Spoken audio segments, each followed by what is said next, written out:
vous souhaite la bienvenue à cette quatrième et dernière séance de notre module Power BI. Alors aujourd'hui, nous allons voir comment concevoir et publier des tableaux de bord. Alors nous allons voir comment construire des exemples de visuels. Ça peut être des visuels pour présenter l'évolution, pour présenter la répartition. Ça peut être des listes, des tableaux ou des matrices. Ça peut être également des KPI ou des indicateurs clés de performance. Nous allons également voir comment importer et utiliser des visuels à partir de la communauté Power BI ou du Power BI Store. Et nous allons voir comment mettre en forme ces visuels afin de les adapter à notre besoin en termes de présentation et de visualisation. Et enfin, nous allons voir comment publier ces visuels à travers le Power BI Service. Alors, voyons comment ça marche. Power BI offre des visuels très diversifiés qu'on peut utiliser pour concevoir nos rapports. On peut par exemple insérer des listes et on peut les présenter soit à travers des tables ou à travers des matrices. Alors disons par exemple, je veux une liste qui représente la liste de mes commerciaux avec leur chiffre d'affaires par année. Donc je vais insérer une matrice de la galerie des visuels et dans la ligne, je vais mettre les noms et prénoms des commerciaux et dans les colonnes, je vais mettre la date de la commande. Donc date, commande. Et grâce au Time Intelligence de Power BI, donc j'ai la hiérarchie des temps appliqués, donc je peux les représenter par année, je peux même les représenter par trimestre ou même par mois, etc. Alors, au niveau des valeurs, je vais mettre les ventes brutes. Et voilà, j'ai ma liste des commerciaux avec les ventes pour chaque commercial. Alors, je peux classer ces commerciaux par chiffre d'affaires. Donc, je vais cliquer sur ce triangle. Et voilà, ils sont classés par ordre croissant. Je peux les classer par ordre décroissant. Et voilà, j'ai le classement de mes commerciaux. Je vois que c'est Tidid Hicham qui réalise le plus grand chiffre d'affaires, alors que les ventes de Msat Hicham, ils restent peu développés. Ce que je peux faire maintenant, c'est mettre en forme ma matrice. Donc, je dois cliquer sur cette brosse au niveau de la rubrique visualisation. Je vais par exemple changer le style de la matrice et je vais choisir par exemple un style condensé. Je peux également changer la taille de la police, que ce soit des colonnes. Donc, je vais mettre police 10. Au niveau également des lignes. Donc, je vais toujours choisir une taille de 10 pour uniformiser. Et également pour les valeurs, donc c'est toujours la taille de 10. Je peux également choisir un titre pour mon visuel. Donc, je vais activer titre.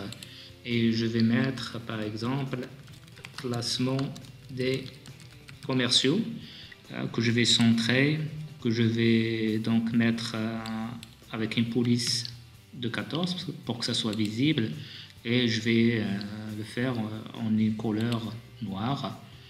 Je peux également par exemple ajouter une bordure, etc. Donc un ensemble d'options pour mettre en forme vos visuels. Alors, ce que je veux faire maintenant, c'est classer chaque commercial par rapport à un rayon. Donc, je vais insérer un filtre. Donc, je vais insérer segment à partir de la galerie des visuels et je vais glisser le champ rayon vers le champ. Après, je vais mettre en forme mon segment. Je vais par exemple choisir une orientation horizontale. Je vais augmenter la taille. Je vais mettre par exemple 14.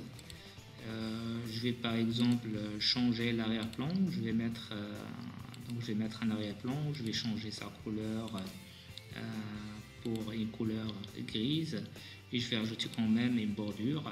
Donc voilà, j'ai mon segment prêt. Et à chaque fois que je clique sur un rayon, donc j'ai le classement des commerciaux qui change en fonction du chiffre d'affaires réalisé dans ce rayon. Maintenant, je vais insérer un visuel qui me trace le chiffre d'affaires dans le temps. Donc, je vais insérer un histogramme compilé. et je vais glisser les dates des commandes vers les axes. Et puis dans les valeurs, je vais glisser les ventes brutes et je vais répartir ça par exemple par produit. Donc je glisse vers la légende et voilà, vous voyez maintenant il y a un titre qui indique qu'il s'agit bien des ventes brutes par année et par produit. Je peux descendre par exemple pour voir les ventes par trimestre ou par mois, etc. Alors je vais juste arranger l'emplacement de ces différents visuels. Voilà. Je vais ajouter quand même une petite bordure à mon visuel pour bien le présenter. Alors je peux également représenter ça par un graphique en R. Tout ce que je peux faire, c'est copier le visuel, CTRL-C, CTRL-V, et puis cliquer sur le visuel que je veux appliquer, par exemple graphique en R, et donc voilà, le graphique il change, il représente les mêmes informations, c'est les ventes brutes par année ou même par période. Rappelez-vous qu'il s'agit bien que ces visuels ils sont liés à mon segment, il s'agit bien des produits de la téléphonie. Je peux naviguer dans les différents rayons, petits électroménagers, multimédia, gros électroménager. Alors disons par exemple que je veux voir les chiffres des ventes. Donc je vais cliquer sur le graphique, je vais aller à la mise en forme et après je vais activer l'étiquette des données. Donc voilà, j'ai mes chiffres qui s'affichent. Je peux également insérer des visuels pour montrer la répartition. Je veux par exemple savoir l'origine de mes commandes et donc de mon chiffre d'affaires. Donc je vais insérer un graphique en secteur. Je vais tout d'abord mettre un peu d'espace pour insérer mon graphique. Là je l'insère. Et dans la légende, je vais glisser la hiérarchie origine de la table géographie. Et dans les valeurs, donc je vais mettre les ventes. Et voilà, j'ai mes ventes réparties par origine. Je peux passer en mode focus. Et donc je veux par exemple explorer mes commandes au niveau national. Donc je clique sur commande et je vois que l'essentiel des ventes au niveau national sont faites au niveau de la région Grand Casablanca et Marrakech-Safi. Je vais encore explorer Grand Casablanca et voilà, j'ai les villes de la région de Casablanca.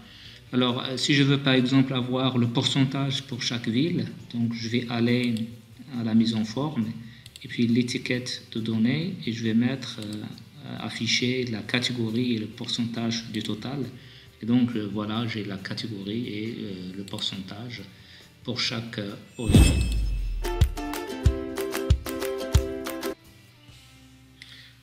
Alors, je vais maintenant ajouter d'autres visuels, mais je n'ai pas de place pour ajouter des visuels. Donc, je vais ajouter une nouvelle page en cliquant sur ce plus.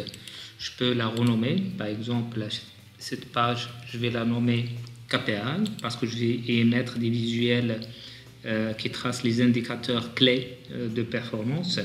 Et généralement, on veut comparer ces KPI avec d'autres valeurs. Ça peut être des objectifs ou ça peut être des valeurs historique. Alors cette fois-ci, je vais pas utiliser les visuels de la galerie des visuels, mais je vais importer un visuel de la communauté Power BI. Donc je vais cliquer sur ces trois points et donc importer des stores et je vais avoir la liste de tous les visuels classés par catégorie. Je vais aller à la catégorie KPI et je vais choisir par exemple le bullet chart et je vais l'ajouter. Et voilà, maintenant Power BI il va intégrer ce visuel dans la galerie des visuels. Je le remarque, il est ici. Alors maintenant je peux commencer à l'utiliser. Je vais maintenant l'insérer et dans la valeur je vais mettre les ventes cumulées, c'est-à-dire les ventes brutes year to date, que je veux comparer avec les ventes de l'année précédente. Et donc dans le target ou bien l'objectif, je vais mettre les ventes brutes year to date last year et je vais catégoriser ça par commercial. Donc je glisse nom et prénom vers catégories. Donc vous voyez, pour chaque commercial, il y a le niveau de vente de l'année 2017 comparé aux ventes de l'année précédente, c'est de 2016. Par exemple, Falah Karima, il a largement dépassé les ventes de la dernière année. Par contre, Ayad Khalid, il n'a même pas pu atteindre ses ventes. Alors, je vais personnaliser davantage ce visuel et je vais mettre les niveaux de performance. Alors, si par exemple un commercial il n'atteint pas 60% des ventes de l'année dernière, donc ça nécessite des améliorations, donc ça va paraître en couleur rouge. S'il atteint 90%, donc c'est satisfaisant, 95% c'est déjà bien, et s'il dépasse 100%, donc c'est très bien, ça va paraître en couleur verte. Et donc, j'ai pu catégoriser maintenant chaque commercial. Si par exemple, je vois par exemple que Falah Karima, il est dans le vert, donc il a largement dépassé les ventes de l'année dernière. Par contre, Ayad Karim, il est dans le rouge, il n'a pas pu atteindre les 60%, donc ça nécessite des améliorations.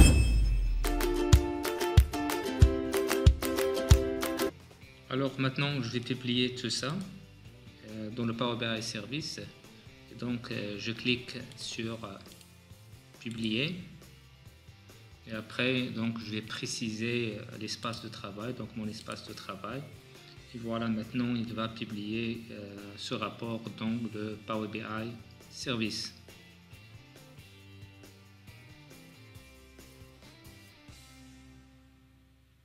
Et voilà, la publication a été réussie.